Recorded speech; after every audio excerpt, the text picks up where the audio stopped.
O tema da disciplina de Concom, ao qual nos foi designado, se chama Subset Sum Problem, que é o problema da soma do subconjunto, onde que os integrantes do grupo são Bruno Santos, que no caso sou eu, Gabriel Gatti e Thiago Larraz. É um problema de decisão que pertence à classe dos NP completos, onde que, dado uma entrada de um conjunto S de números inteiros não negativos e uma soma alvo T, a saída é sim se existe algum subconjunto de S cuja soma de seus elementos resulta em T, e não caso contrário, como nesse caso aqui.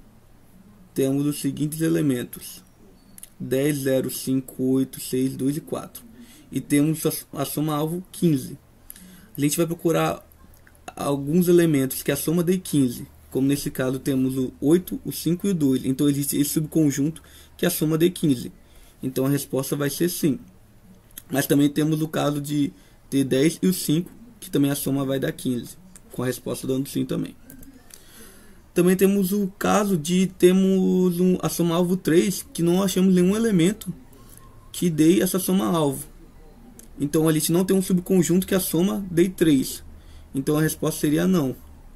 E o problema em questão é um caso especial do problema da mochila, mas vai ser um tópico que vai ser abordado por outro grupo. Bom, dada essa visão geral acerca do nosso problema, a gente parte para a contextualização. Visto que o problema do subset sum que a gente apresenta pode parecer um pouco abstrato à primeira vista, pois é um pouco difícil de enxergar onde ele se aplica à nossa vida real. Mas se a gente se aprofundar mais um pouquinho, a gente vai enxergar claramente que ele possui sim várias aplicações práticas em diversos campos do nosso dia a dia.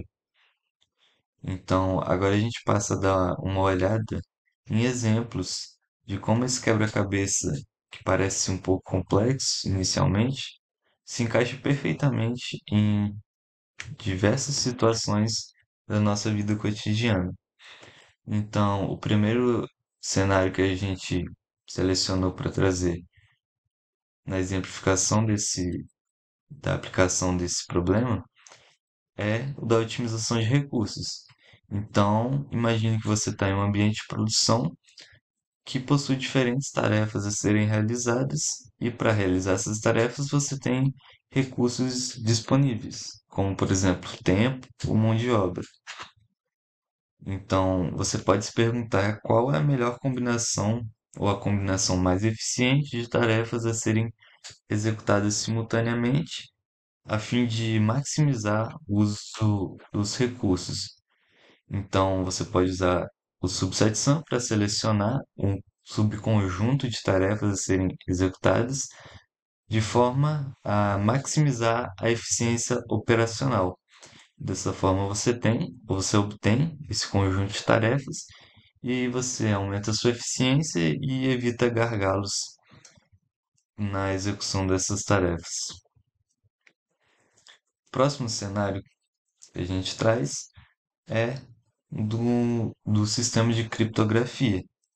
Então, sistemas criptográficos são basicamente sistemas de segurança que é baseado na dificuldade de resolver problemas matemáticos complexos.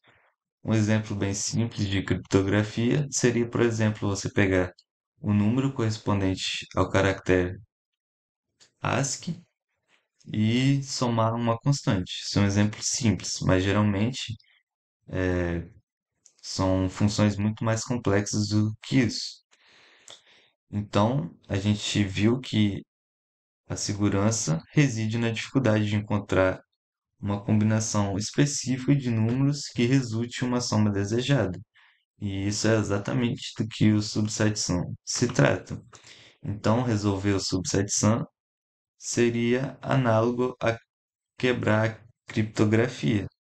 Então, aqui a gente entra naquele problema de que se P igual a NP, e a gente viu que o subset sum está em NP, então, se P igual a NP, a gente quebra toda a criptografia e põe em risco a segurança das comunicações digitais baseadas nesse tipo de sistema. O próximo cenário é o problema de corte e empacotamento. Então você tem ali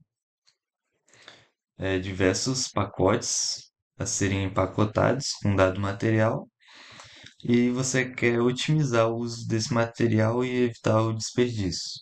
Então esse é bem semelhante ao primeiro exemplo que a gente viu. Então você se pergunta qual a melhor combinação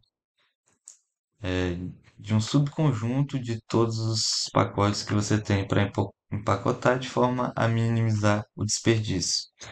Então é bem semelhante. Então você usa o subset sum para selecionar esses pacotes e obter uma produção mais sustentável e eficiente. Iniciando agora a discussão do conteúdo, nós vamos tentar mostrar que o subset sum problem é NP completo. Para isso, devemos mostrar que ele está em NP e que ele é NP hard. Primeiramente, mostrando que está em NP, nós precisamos achar uma máquina não determinística que resolve o problema em tempo polinomial.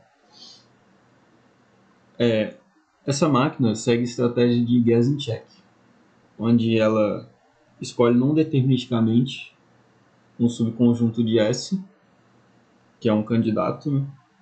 Depois vai verificar essa solução candidata em tempo polinomial. Para isso, nós pensamos uma máquina duas fitas.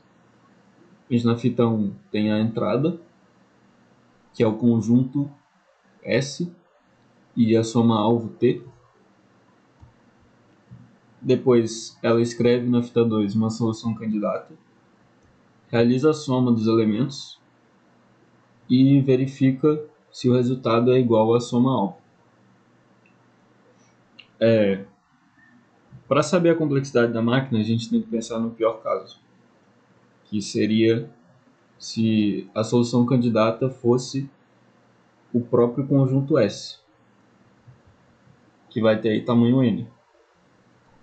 E o que a máquina faz é basicamente escrever na fita 2 a solução, fazer a soma e depois comparar o resultado.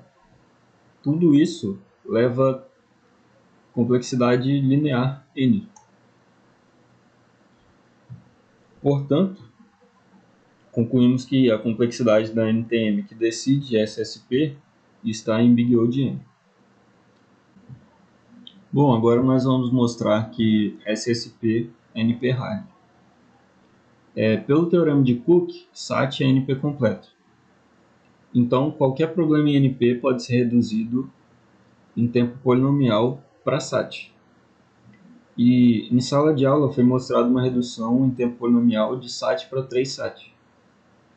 E como a composição de reduções continua polinomial, concluiu-se que 3 SAT também é NP hard.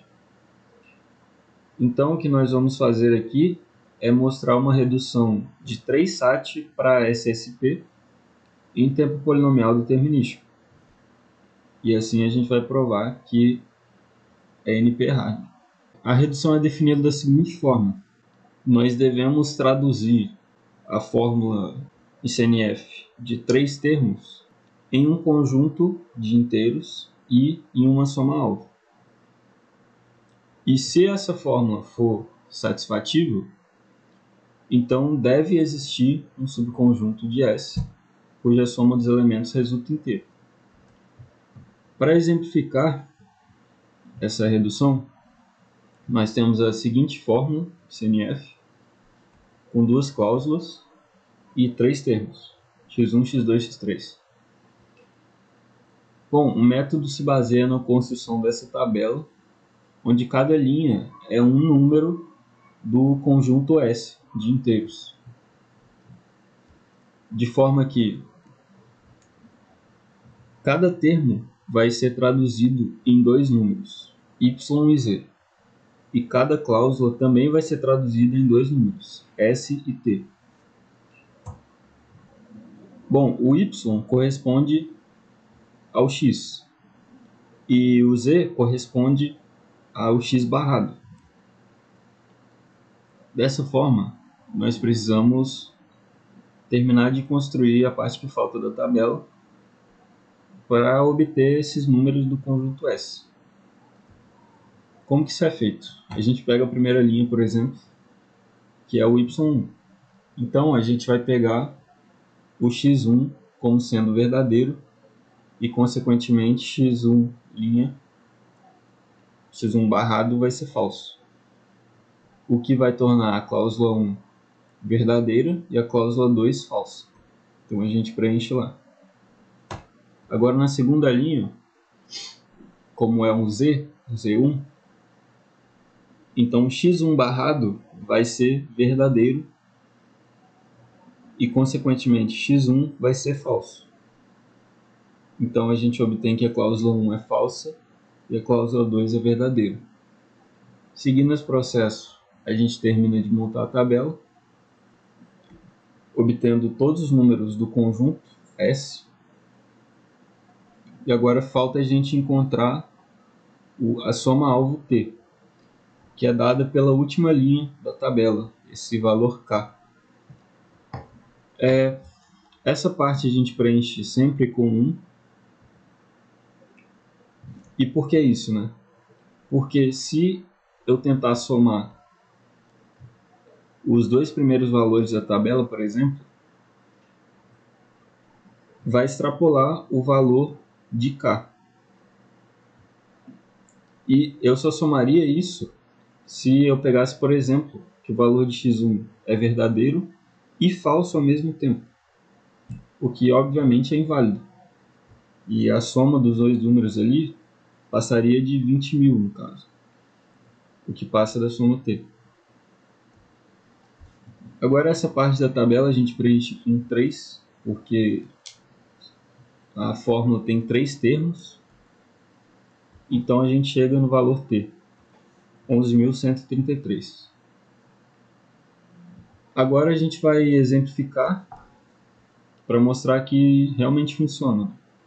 Se a gente pega essa interpretação, por exemplo, que torna a fórmula válida, que é x1 verdadeiro, x2 verdadeiro, x3 falso, e a gente somar os números correspondentes a essa interpretação, nós obtemos o número 11.132, que ainda não é igual à soma-alvo T, falta apenas o número 1.